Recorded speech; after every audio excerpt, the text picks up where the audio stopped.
अस्सलामुअलैकुम सामीन, यकुम रमज़ानुल मुबारक और 12 मार्च है। ख़बर का उन्वान है, हरियाणा की पूरी कैबिनेट ने इस्तीफ़ा दे दिया है। दूसरा उन्वान है, हरियाणा में बीजेपी और जेजेपी का इत्तेहाद टूट गया है। दरअसल बीजेपी की नई चाल है, क्योंकि हरियाणा में खट्टर सरकार ने लोगों के लिए सिरे से कुछ किया ही नहीं। जाट वहाँ आंदोलन कर रहे हैं और पर्चे लीक होने में हरियाणा पहले नंबर पर आ गया है। बदनवानी वहाँ उरूज पर है। इन चीज़ों को देखते हुए खट्टर सरकार से लोग नाराज़ हैं। बीजेपी ने पूरी कैबिनेट से इस्तीफ़ा दिलवा दिया है।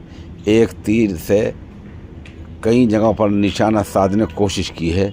देखना यही है कि क्या ये चाल कामयाब होगी या नहीं। चाल क्या है?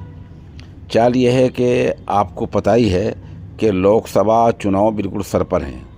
उधर हरियाणा में मुद्दत के लिहाज से असम्बली इंतखाबात के सिर्फ 6 महीने बाकी हैं, तो दोनों काम बन जाएंगे। लोगों में एक पैगाम जाएगा जो बीजेपी सोच रही है कि बीजेपी ने खट्टर सरकार को हटा दिया। हटा नहीं, ये एक चाल है असल में। वैसे बतला दूं कि खट्टर सरकार अपने बलबूते पर इख्तिदार में नहीं थी, बल्कि जेजेपी की हिमायत से इख्तिदार में थी। बीजेपी के पास हरियाणा में 40 मेंबर असम्बली हैं, कांग्रेस के पास 30 हैं और जेजेपी के पास यानी दुष्यंत चौटाला की पार्टी के पास 10 मेंबर असम्बली हैं। हरियाणा में कुल असम्बली की 90 सीटें हैं। अक्सरियत के लिए 40 सीटें ज़रूरी हैं। तो इस्तीफ़ा देकर और इत्तेहाद टूटकर क्या बीजेपी आज ही नई सरकार बना पाएगी? इसका जवाब हाँ में है, कि 40 बीजेपी की है, आज़ाद हैं वो बीजेपी के पास हैं। और बताया जा रहा है कि दुष्यंत चौटाला की पार्टी के 2-4 टूटकर बीजेपी के पास आ सकते हैं। आपको मालूम ही है कि जो लीडर हैं, जो सियासी लीडर होते हैं, ये कुर्सी खातिर कुछ भी कर सकते हैं। तो बीजेपी आज अपनी दूसरी सरकार बना लेगी हरियाणा में, ये बात यकीनी है। मसला हाल ही में पार्लियामेंट का अटका हुआ है।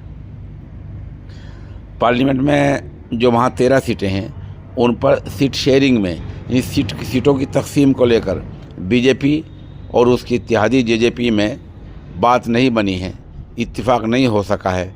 जेजेपी जो सीटें मांग रही थी उसको उतनी नहीं दी गई हैं, इसलिए इत्तेहाद ख़तरे में और इत्तेहाद टूट गया है पूरे तरीके से।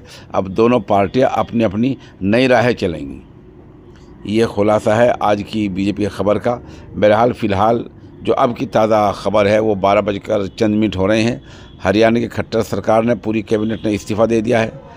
मनोहर लाल खट्टर इससे पहले गवर्नर से मिलकर आए हैं और अब वहाँ नई सरकार बनेगी। जाहिर सी बात है, वो तय है तकरीबन, वो भी बीजेपी की ही बनेगी। और जैसे मैंने बताया, असम्बली चुनाव में सिर्फ 6 महीने रह गए हैं और पार्लिमानी चुनाव वहाँ सर पर है, जिन्हें बीजेपी अपने दम पर लड़ना चाहती है। पहले ये बतला दूँ कि हरियाणा में इस बार हवा बीजेपी की नहीं है। लग बधाई ऐसा लग रहा है कि कांग्रेस बाजी मार सकती है।